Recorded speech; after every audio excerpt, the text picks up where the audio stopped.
प्रदीप बनकर, कोणतीही दिशाभूल देखणी असावी लागते. नमस्कार श्रोते. शिकाऱ्याला जेव्हा सावध शिपायचं असतं ना, तेव्हा तो समोर येतो त्याच्या भयानक रूपामध्ये नाही, तर तो समोर येतो चकाकणाऱ्या मोहक आणि आमिषाच्या रूपाने.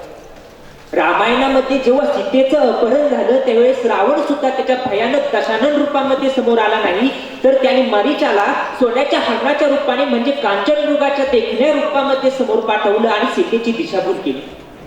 कारण सत्याला समोर येण्यासाठी, सत्याला स्वतःची ओळख पटवून देण्यासाठी फक्त पुराव्यांची गरज असते, तर असत्याला लोकांच्या मनाचा ताबा घेण्यासाठी सदून धजून समोर यावं लागतं.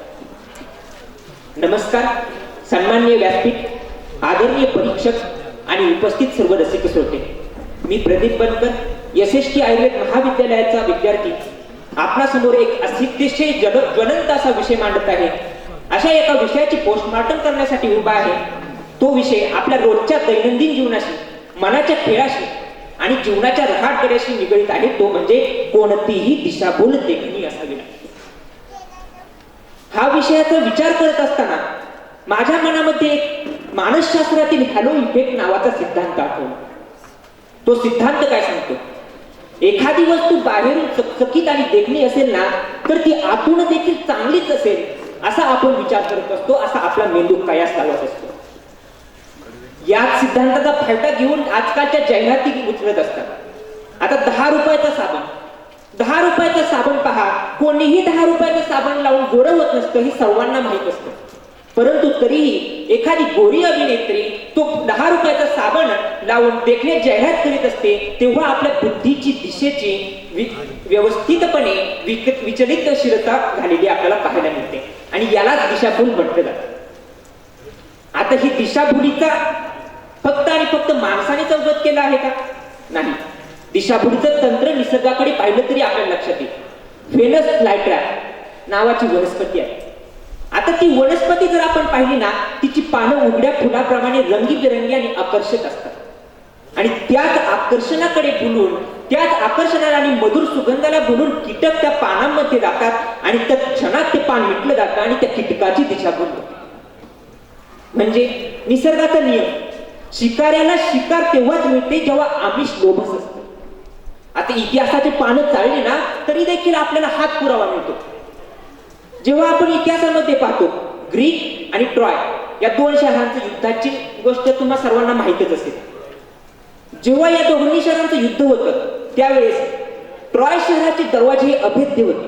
ग्रीक सैनिकांना ते पार करता येत नव्हते. त्यावेळेस ग्रीक सैनिकांनी काय केलं? द ट्रॉजन हॉर्स नावाचा घोडा तयार केला.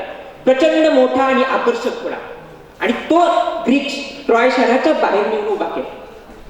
ट्रॉय शहरातील लोकांनी तो घोडा पाहिला आणि त्याचं आकर्षण पाहून, त्याचं देखणं रूप पाहून त्याला देवाची देणगी समजून त्यांनी त्यांच्या शहरामध्ये नेलं आणि त्याच रात्री त्या मोठ्या घोड्याच्या पोटात लपलेल्या ग्रीक सैनिकांनी बाहेर येऊन ट्रॉय शहर बेचिराख केले.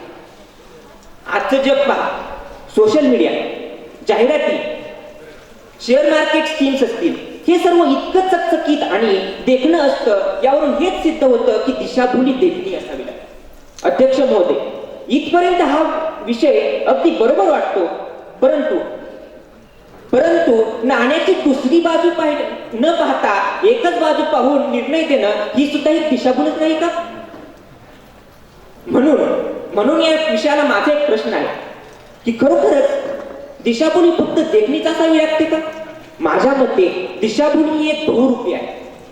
मृगजळ पाहून हरिण फसतं हे 100% खरं आहे, पण वाऱ्याच्या आवाजाने, वाळलेल्या पानांच्या आवाजाने देखील भीतीपोटी हरिण फसतं हे देखील तितकंच खरं आहे. म्हणजे फक्त सौंदर्य लागतं दिशाभूल होण्यासाठी हे गरजेचं नाही, तर मग माणसाची दिशाभूल होण्याचं दुसरं प्रभावी तंत्र ते म्हणजे भीती. याचं ज्वलंत उदाहरण म्हणजे डिजिटल स्कॅम. माणसाच्या मेंदूमध्ये अमायग्डाला नावाचा एक भाग असतो. ज्यावेळेस अमायग्डाला नावाच्या भागामध्ये भीती दाखवली जाते, माणसाला भीतीचं तंत्र जास्त दाखवलं जातं, त्यावेळेस अमायग्डाला नावाचा भाग काम करणं बंद करतो आणि विचारशक्ती आपली बंद होते, आणि त्यावेळेस होती ती म्हणजे दिशाभूल. आता हिटलरने देखील हेच तंत्र वापरलं. ज्यावेळेस ज्यू लोकांची दिशाभूल करायची होती त्यावेळेस त्यांना सुंदर दाखवलं नाही, त्यांना उंदीर, कीटक, किडे, राक्षस या रूपाने जगासमोर प्रदर्शित केलं आणि जीव लोकांची दिशाभूल केली. सांगण्याचं तात्पर्य काय? सांगण्याचं तात्पर्य काय? दिशाभूल ही फक्त देखणीच असावी लागते एवढं नाही, तर त्यासाठी भीतीचा चेहरा, अधिकाराचा हुकुमशाहीचा अधिकार आणि द्वेषाचा पडदा देखील त्या समोर आला येत असतो. शेवटी जाता जाता एवढंच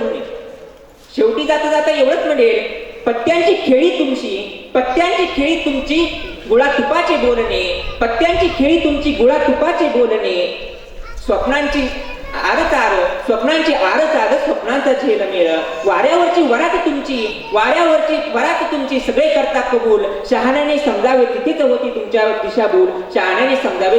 तुमची दिशाभूल. धन्यवाद.